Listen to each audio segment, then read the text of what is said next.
guys, how's it going? Today I'm going to be doing the bookshelf book tag created by Serena over at awanderingmind. So the original tag and all the questions are listed down below, but let's get right to it. Question number 1, how many bookshelves do you own? In this room I have 2 behind the camera here and then 3 right here. So 5 bookcases with 5 shelves each, and don't worry, I will show those later on. Question number 2, how many books are on your bookshelf? Or if you don't want to count, how many books do you think you have? I actually counted them all while I was waiting for my camera to charge. So if we're just counting like novels, 309. If we're including like textbooks, reference books, stuff like that, it's 428. And if we're including comics, it's 510. And I didn't bother counting Reader's Digest or old magazines because that just seemed a bit excessive.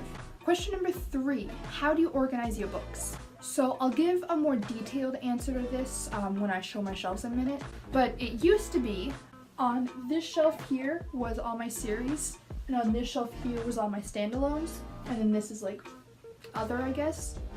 No comment. My series were alphabetical by series name, my standalones were alphabetical by author, and my other section is kind of shelf by shelf. But I recently reorganized my bookcases, and I'm not happy with them. Hey, Comet. Comet's not happy with them either. She's pretty upset. But then there were so many standalone books that turned out to not be standalones, or books that I bought thinking they were standalone, and then a few years later, surprise, here's a second one. So I kept having to move them back and forth, and then I just didn't like the way it was organized. So now I have them alphabetical by author. Hi, Comet. So right now the 2 shelves are both alphabetical by author.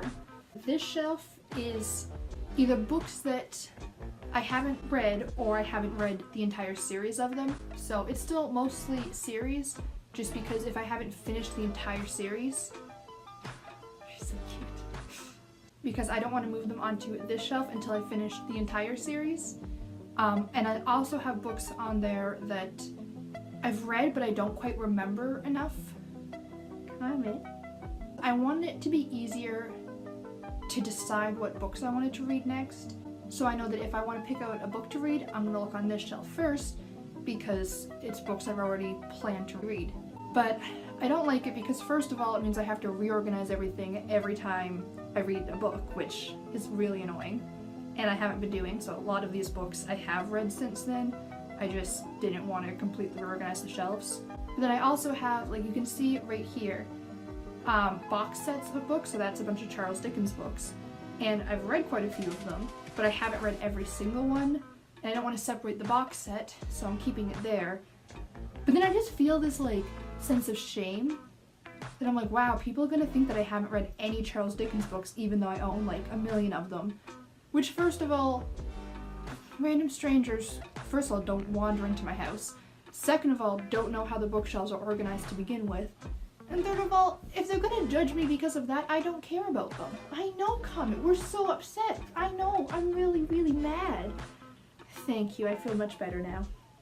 So I guess right now you could say it's alphabetical by author, split into books I'd like to reread soon and books that I've finished and don't need to reread right now. Question number 4, what is the oldest book on your bookshelf? So for this one, I went through a bunch of my books because I do own quite a few classics, and I would go and pick a book and I'm like, oh, I know that this was a really, really old book, but it'd be a newer edition of the book. And I realized I have a lot of books that were printed in the mid-60s, and then I finally had it down to my copy of To Kill a Mockingbird is from 1963, and one of my Charles Dickens books is from 63. So I was gonna go with those ones, and then I looked at my other shelf and I found an even older book. Excuse me, Comet. So I have it here. It's called 255 Games to Play by Kearney.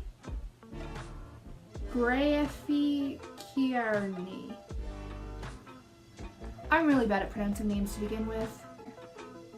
Ta-da! And this book is from 1929. And yeah, it's exactly that. It's just 255 games to play. So let's see. So this one right here is game 141. It's called A Cigarette Story. Prepare a sheet of paper for each guest by listing at the top some 15 cigarette names. Each paper can be the same, of course. The game is to have each player write a sentence which includes every one of the cigarettes mentioned in the list. The prize goes to the most original or the most sensible composition. Hey, Comet. So yeah, if you guys ever are hosting a dinner party and your guests start getting bored, play the cigarette game. And I don't actually know why I have this book. I actually took it from my parents' house. I don't know where they got it though. But when my brother and I were little, we pretended to be like witches and wizards and magicians, and we would just take really, really old looking books and we would call that our magic spell book. And then we would just carry it around the house wearing like robes and stuff. And it was a fun game. And that was my brother's spell book. And then when I moved out, I just brought it with me, apparently. Question number 5. What is the newest book on your bookshelf? That one is Girls of Paper and Fire by Natasha Ngun? Honestly, before filming this, I looked up how to pronounce it online, and I still can't quite get it. I'm really bad at pronouncing names to begin with, so I'm sorry. You all know what this is. But apparently I completely forgot. But I pre-ordered this book a while back. I'm not really sure when, but it showed up in the mail the other day and the receipt says that I bought it. So I have it now and it's the newest book on my bookshelf. Question number 6. What is the longest book on your bookshelf? And that is Towers of Midnight by Robert Jordan and Brandon Sanderson. This is the 13th book in the Wheel of Time series. And its official page count is 1,248 pages. Now, some of that is the glossary. So the story itself is 1,219 pages. But yeah, this is why it took me 3 years to read this series.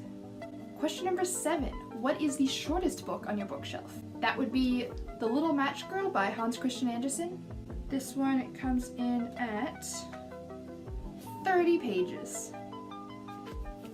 I love this book. It's one of my favorite stories. I think it's a very beautiful book with a very sweet ending. Not going to spoil it if you haven't read it yet, but please read it. It's very short. It's only 30 pages. Question number 8. What is the predominant genre on your bookshelf? That would definitely be fantasy. If you hear buzzing, it's because the heater just kicked in. Question number 9. Have you done a bookshelf tour? No, I have not. I'm probably gonna do one someday because I do really enjoy watching them. Hey, Comet. Comet's gonna help me do one someday. She's a big help. Yeah. But before I do, I want to get my bookcases organized in a way that I like. I'm not happy with these rooms right now, like I said. So no, not yet, but someday. Question number 10. Go on a random number generator and talk about the book that corresponds with that number. And I will leave a link to the number generator down at the bottom. But I'm gonna bring it up on my phone here. Random.org. Alright, so I don't know if you can see it there, but you just put in minimum and maximum. For maximum, I'm going to go with 309 because I don't want it to end up being like a reference book because that's not as fun.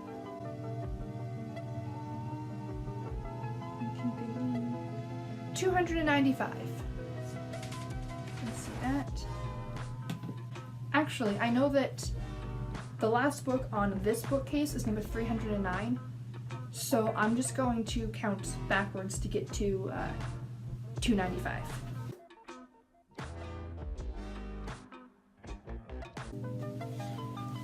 Alright, so that is book 4 of A Series of Unfortunate Events by Lemony Snicket, The Miserable Mill. I loved these books so much when I was in middle school. Comet, stop digging, please. I know. I just thought it was so funny and clever, and I liked how often the author like addressed us, the reader, and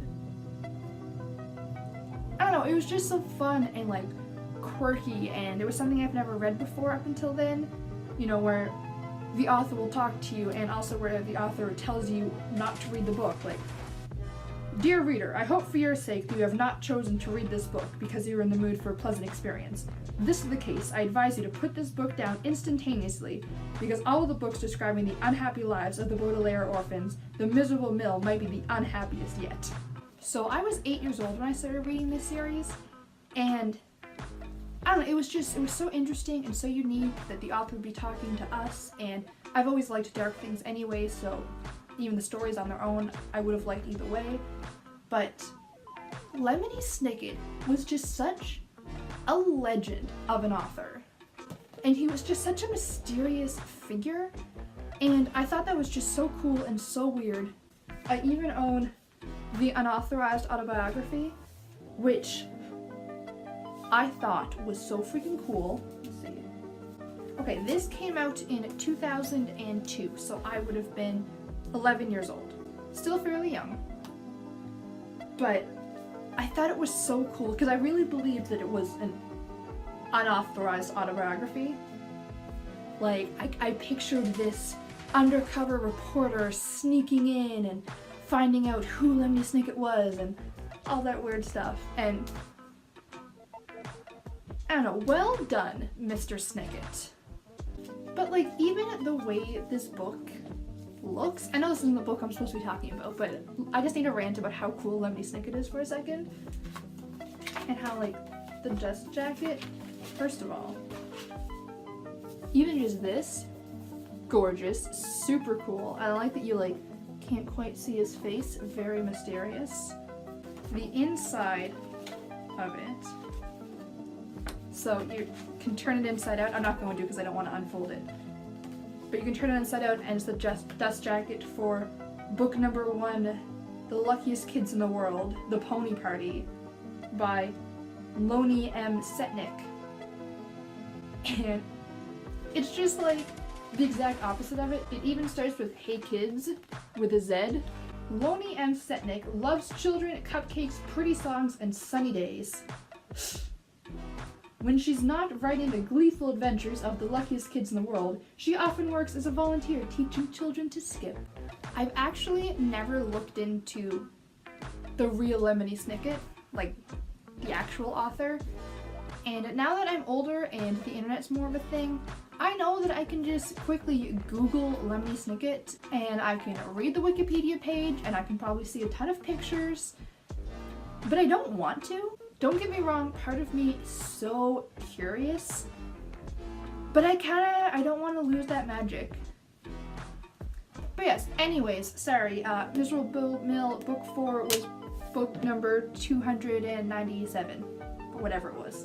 Question number 11. Do you have fan merch or any other decorations on your bookshelves? I don't have any fan merch, and I don't like having too much clutter on my bookshelves. I used to have quite a lot here and there, but I don't know, I just don't like it anymore. But I have just little like trinkets, and I'm just gonna address it real quick because you're probably gonna notice when I hold up these items. But I have a hand tremor disorder and my hands are always shaking. So just don't worry about it, it's fine, it's normal. But right here I have a Webkinz Wizard reading a book.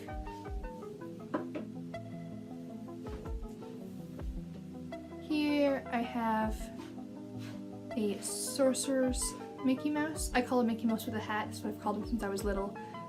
On a stack of books. Over here I have a bear reading a book to a little puppy. And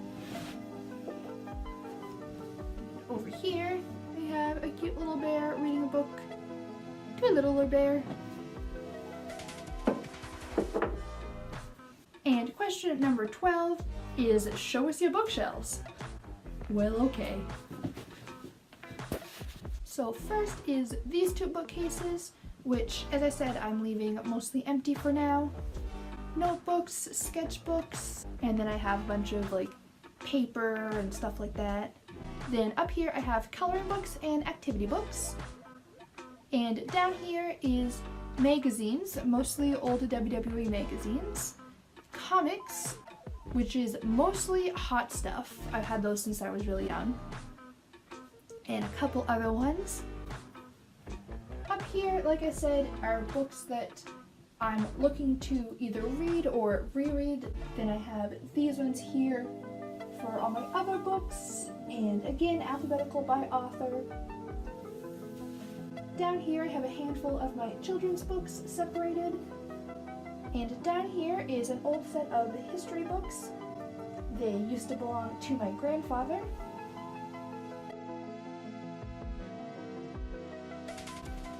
Up here is all my Reader's Digest. These are mostly textbooks and stuff, and right under them is kind of like collection books. Didn't really belong anywhere else. Then I have all of my wrestling books separate on this shelf. And underneath here is just books that were honestly just too tall to fit anywhere else. And I also have my old yearbooks there too. So there you have it. That was the bookshelf book tag. This tag was really fun to do. And if you guys do want to see a full bookshelf tour at some point, let me know. I've actually been thinking of doing a library tour. So if that's something you guys want to see, let me know. But either way, I hope you enjoyed today's video. I'll be posting my last NaNoWriMo video at some point next week, and of course my regular video next Saturday. So I hope to see you guys then, and until then, have a great day. Bye!